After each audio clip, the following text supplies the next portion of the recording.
audio jungle.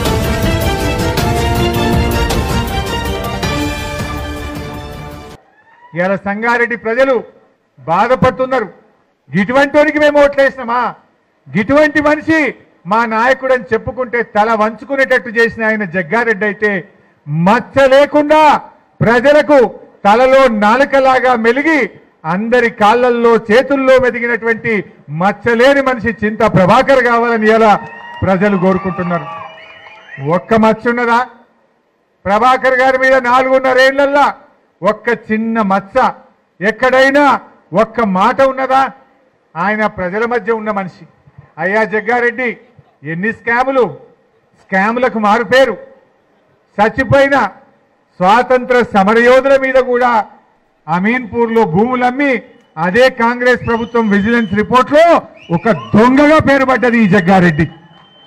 ఆ case కూడా నడుస్తుంది. స్టే మీద ఉన్నాడు, అట్లా మెడ మీద కత్తి లెక్కున్నది. ఆ స్టే ఉన్నది. చాలా కేసులు ఉన్నాయి ఇంకా. అంటే ఇవాళ అసలు కాంగ్రెస్ పార్టీ వాళ్ళు నాకు అర్థమైతలేదు. సునీతా లక్ష్మారెడ్డి అమ్మ కాంగ్రెస్ జిల్లా పార్టీ అధ్యక్షురాలు, ఒక మహిళ అయి ఉండి మహిళల అక్రమ రవాణాలో పాల్గొన్న జగ్గారెడ్డికి వత్తాసు పలకడం కంటే సిగ్గుచేటైన చర్య ఇంకోటి ఏమైనా ఉంటుందా? ఇలాంటి మనిషిని పార్టీ నుంచి సస్పెండ్ చేసి పార్టీ గౌరవమో ఇజ్జత్ కాపాడుకుంటారు ఎవడన్నా. కానీ అటువంటి మనిషిని జైలుకు పోయి మాట్లాడించి మనుషులను అక్రమ రవాణా, మహిళల పిల్లల అక్రమ రవాణాలో పాల్పడి పట్టపగలు దొంగలాగా దొరికినటువంటి మనిషికి వత్తాసు పలికితే ఈ కాంగ్రెస్ పార్టీకి ఎవడన్నా ఓటేస్తాడా? అంటే మీరు ఏం చెప్పదలుచుకుంది కాంగ్రెస్ పార్టీ? మహిళల అక్రమ రవాణాను సమర్థిస్తాము అని ఉత్తమ్ కుమార్ రెడ్డి గారు చెప్పదలుచుకున్నారా? పిల్లల అక్రమ రవాణా చేయడం సబబైన నిర్ణయమని పిసిసి అధ్యక్షులు ఉత్తమ్ కుమార్ రెడ్డి గారు చెప్పదలుచుకున్నారా? నేను అడుగుతా ఉన్న జానారెడ్డి గారు కొద్దిగా పద్ధతిగా మాట్లాడుతా అంటాడు.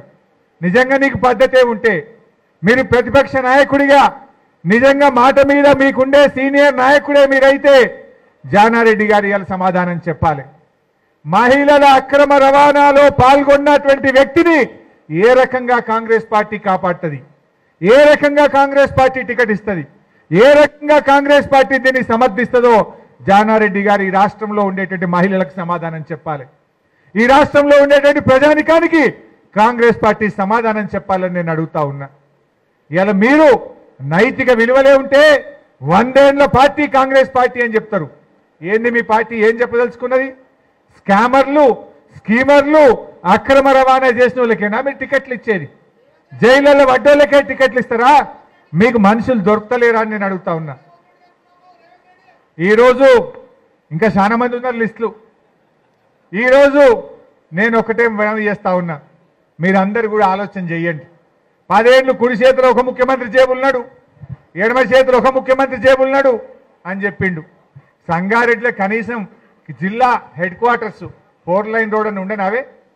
ఇవాళ టీఆర్ఎస్ ప్రభుత్వం వచ్చినాక 15 కోట్ల రూపాయలతోని మనం చౌరస్తా నుంచి పాత సంగారెడ్డి దాకా ఇలా బ్రహ్మాండంగా డివైడర్ పెట్టి బటర్ఫ్లై లైట్లు పెట్టి 4 లైన్ రోడ్ వేస్తే దగదగలాడుతున్నది ఇలా సంగారెడ్డి రోడ్డు. 60 ఏళ్లల్లా ఎవరు పట్టించుకున్నారే? చాలా మంది కాంగ్రెస్ నాయకులు వచ్చిపోయిండ్రు. స్పీకర్లు వచ్చిండ్రు, మంత్రులు వచ్చిండ్రు, ఎమ్మెల్యేలు వచ్చిండ్రు, విప్పులు వచ్చిండ్రు, ముఖ్యమంత్రులను తీసుకొచ్చిండ్రు. ముఖ్యమంత్రులను తెచ్చి మీరు ఏం చేసిండ్రు? స్కాములు చేసిండ్రు తప్ప ప్రజలకు సేవ చేయలే. ముఖ్యమంత్రిని తీసుకురావాలి, దాన్ని చూపించి ప్రభుత్వ భూములు కబ్జాలు పెట్టాలి, ప్రభుత్వ భూములు అమ్ముకొని కోట్ల రూపాయలు గడించాలి. సంగారెడ్డికి చేసిందేంటి? కనీసంగా మెయిన్ రోడ్డు కూడా చెయ్య శాత కాలే మీకు. కానీ ఈరోజు మా ఎమ్మెల్యే గారు అద్భుతంగా NH65 కానీ NH161 కానీ రీజనల్ రింగ్ రోడ్డును ఈరోజు సంగారెడ్డికి ఒక వరం కాబోతా ఉంది. మా ఎంపీ ప్రభాకర్ అన్న బ్రహ్మాండంగా పోరాటం చేసి ఇవాళ మన మల్కాపూర్ దగ్గర అండర్ పాస్ శాంక్షన్ చేయించిండు మా ప్రభాకర్ అన్న. NH65 26 కోట్ల రూపాయలతోని ఇవాళ మనం దాని మీద శాంక్షన్ చేసుకున్నాం. అదేవిధంగా సంగారెడ్డికి బైపాస్ రోడ్ NH161లో భాగంగా మన MNR మెడికల్ కాలేజ్ బయట నుంచి పోయేటువంటి 4 లైన్ ఎక్స్ప్రెస్ రోడ్ ఈరోజు సంగారెడ్డికి శాంక్షన్ చేయించిన ఘనత మా ప్రభాకర్ రెడ్డి గారిది, చింత ప్రభాకర్ అన్న గారిది. కామెంట్ చేయండి. ఎప్పటికప్పుడు మా వీడియోస్ చూడాలంటే సబ్స్క్రైబ్ చేసుకోండి.